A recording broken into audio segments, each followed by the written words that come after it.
दोस्तों, एक ससुर होता है। एक परिवार था और वो जैसे उसकी रात को 1 बजे समथिंग में आँख खुलती है, तो वो बहू की तरफ कमरे तरफ जाता है। तो जहाँ की बहू के घर की जो कमरे की जो लाइटें जल रही थी, तो वो देखता है कि लाइटें इतनी रात तक क्यों जल रही हैं। तो वो झाँकने की कोशिश करता है, लेकिन गेट से वो ससुर झाँक नहीं पाता है। तो वो खिड़कियों से झाँकने की कोशिश करता है, तो कमरे की लाइट जल रही थी। तो वो देखता है कमरे के अंदर कि उसकी जो बहू है, उसका नाम रीमा होता है और उसके शरीर पे तन पर एक भी कपड़े नहीं थे, साड़ी नहीं थी, पेटीकोट नहीं था और जहाँ तक था वो उसके अंडरगारमेंट भी नहीं पहने हुई थी। तो वो बिल्कुल नग्न अवस्था में थी और वो उसको देख लेता है और देखने के बाद रीमा को एहसास होता है कि कोई ना कोई गेट पर है जो मुझे देख रहा है। वो तुरंत ही घबराकर गेट अपने कमरे की लाइट को बंद करती है और बंद करने के बाद जैसे विंडो खिड़की पर जाती है तो देखती है, तो वो ससुर को जाते हुए देख लेती है। तो वो बाहर निकल के आती है और कहती है कि पापा जी, आपने ये बहुत बड़ा गलत किया। वो बहुत सहम जाती, डर जाती है और अपने ससुर से कह जाती है, लेकिन वो बात यही हो जाती है। लेकिन दोस्तों, फिर दोपहर का टाइम था और वो एक मैसेज करती है फ़ोन से और मैसेज करती है और उसमें लिखती है कि तुम्हारी बहुत याद आ रही है और आप हमारे पास आ जाएं। तो वहाँ पर जो व्यक्ति था वो भी उस मैसेज को पढ़ता है और अपने दोस्त को बताता है। तो मन ही मन मुस्कुरा था, खुश हो रहा था कि यार उसकी उसे याद आ रही है और मैसेज आया है। तो रिप्लाई में अब उसने कहा कि मैं दिल्ली में हूँ और पूरा मामला है, ये जो रह रही थी वो भरतपुर की दूरी होती करीब 2 से 250 किलोमीटर दूर होती है। तो उसको तय करने में बहुत समय लग जाएगा, पहुंच नहीं पाएंगे। लेकिन जिसके पास वो मैसेज आता है उसका नाम होता है मानवेंद्र भावेंद्र और उर्फ भोला। उसी का दोस्त होता है दीप। तो दीप उसका दोस्त कहता है कि अगर मैं होता तो मैं कब का चला जाता। फिर क्या था, भावेंद्र ने जैसे ही मैसेज किया, रिप्लाई किया कि बस कुछ इंतजार करो, मैं तुम्हारे पास आ रहा हूँ। फिर जैसे ही रात को वो अपनी तैयारी में लग जाती है कि हाँ वो आ रहा है, तो खाना पीना अपने तैयार होना चालू कर देती है। और जैसे ही रात को 11 बजते हैं और घर की डोर बेल बजती है, गेट खड़ा जाता है, तो तुरंत गेट खोल के उसको अंदर ले लिया जाता है। अब जैसे ही अंदर उसको ले लिया जाता है, तो वहीं पास में उसके बच्चे सो रहे थे, जिसकी उम्र एक 6 वर्ष बेटे की थी और 4 वर्ष बेटी की उम्र थी। और वहीं पास में उसका पति, जिसका नाम पवन था, वो वहाँ सो रहा था। कि आप भी कन्फ्यूज हो गए होंगे कि ये मैसेज जो किया था कहीं इसका पति तो नहीं था। नहीं, ये भावेंद्र और भोला था और ये इसका प्रेमी था और गांव का ही, उसी गांव का लड़का था। ये पूरी कहानी ये जो है, ये राजस्थान के जिला पड़ता है भरतपुर और भरतपुर के पास ही एक लोह एक गांव है, वहाँ की घटना है। उसी लोहे गांव के ये भावेंद्र जो लड़का था जिससे वो प्यार करती थी, वो वहाँ आ जाता है। वो मिलते हैं और वहीं चारपाइयों के बीच में ही अपना बिस्तर लगाकर वो वहाँ पर एक दूसरे से बातें करने लगते हैं और वहीं वो शारीरिक संबंध बनाने लगते हैं, वहीं प्यार करने लगते हैं।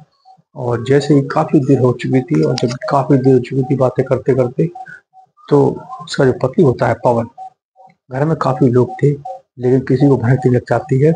लेकिन उसका पवन जैसे उसकी आंखें खुलती हैं तो वो देख के एकदम दंग रह जाता है। वो अपने गांव की लड़की भोला को वहाँ देखता है, तो वैसे ही वो कहता है कि ये तो बहुत गलत किया। उसकी पत्नी को भी कहने लगता है, उल्टा सीधा बोलने लगता है। तो पत्नी माफ़ी मांगने लगती है, पैर पकड़ने लगती है।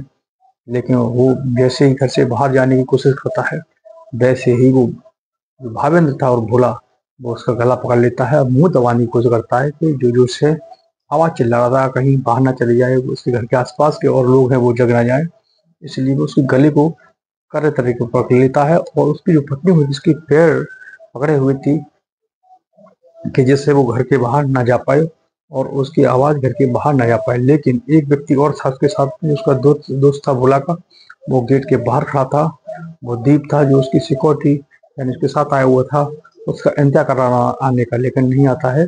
लेकिन इतने में ही उसका गला दबा देता है। गला दबाते ही वो नीचे गिरता है। जब फर्श पर गिरता है तो उसके सिर में चोट आ जाती है और जिससे वो बेहोश हो जाता है और ब्लीडिंग चलने लगती है। अब वो घबरा जाते हैं, उसकी नब्ज टटोलते हैं दोनों, और पवन की पत्नी और उसका जो प्रेमी था भोला, वो देखते हैं तो वहाँ उसकी सांसें रुक जाती हैं। तो उनकी ये तो खत्म हो गया, अपने साथी को बुलाते हैं उसको, तो देखते हैं तो वो बिल्कुल मृत हो गया था। अब वो जो उसकी पत्नी थी वो भी घबरा जाती है, अब वो करें तो करें क्या। तो उन्होंने क्या किया था, जो अपना उसका पति था पवन, उसको वो अपनी चारपाई के नीचे छिपा देती है। एक दिन वो डेड बॉडी उस कमरे में ही रहती है, बच्चों को नहीं बताती है, उस कमरे में किसी को जाने नहीं देती है। अब वो दूसरी रात का इंतजार करने लगते हैं। पूरे दिन तो वो अपना दिमाग लगाते हैं तीनों लोग कि इस डेड बॉडी को कैसे यहाँ से छिपाया जाए, कैसे यहाँ से फेंका जाए जिससे हम लोग पकड़े न जाए। अब दूसरे दिन का रात का इंतजार करते हैं, लेकिन जो उसका पिता होता है, जो उसका ससुर होता है, पवन का पिता होता है, वो भी पूछता है तो वो कहाँ कहाँ गया है। तो उसकी पत्नी रीमा होती है, वो कह देती है वो किसी काम से सुबह जल्दी निकल गई है, इस तरीके से झूठ बोल देती है। लेकिन जो उसका रूम था, उस रूम में उसकी डेड बॉडी पड़ी हुई थी, और वहाँ जो सिर में चोट लगी थी उसके ब्लड के काफी कपड़े फपड़े सन गए थे वहां पर। वो वहां पर उसको सुरक्षित वहां पर उसने रखा।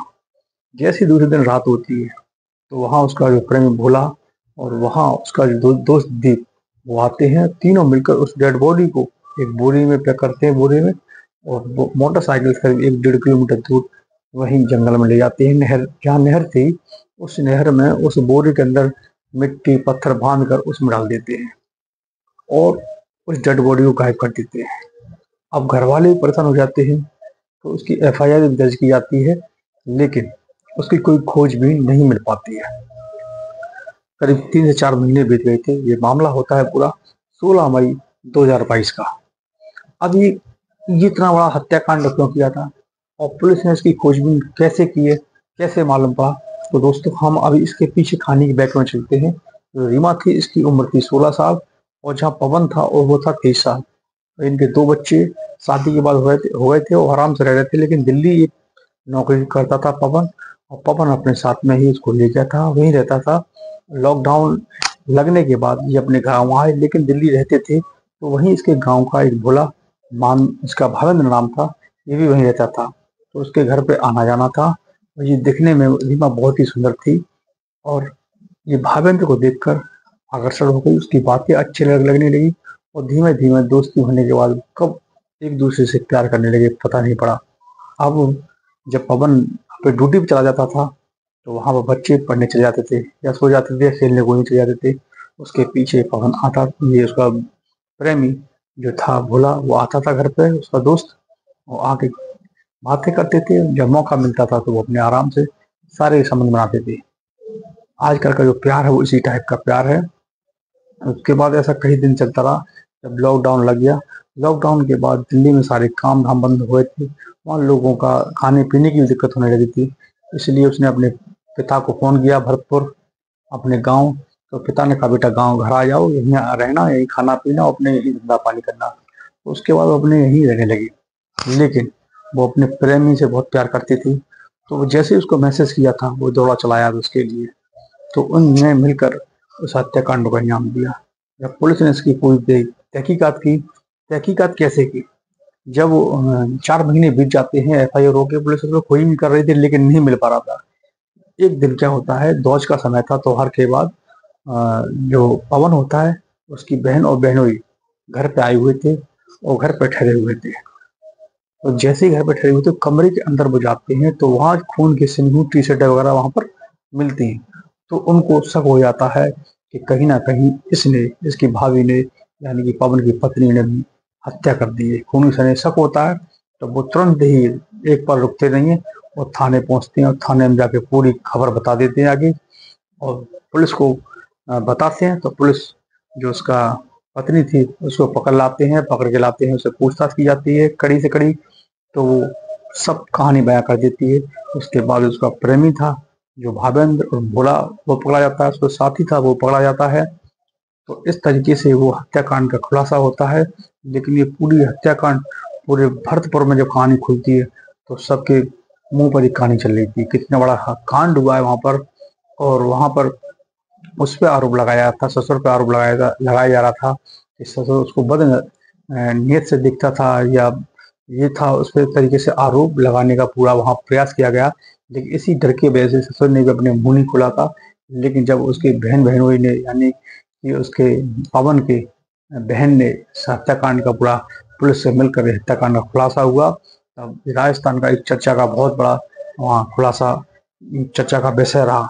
दोस्तों, रिश्तों की कोई कदर नहीं होती है।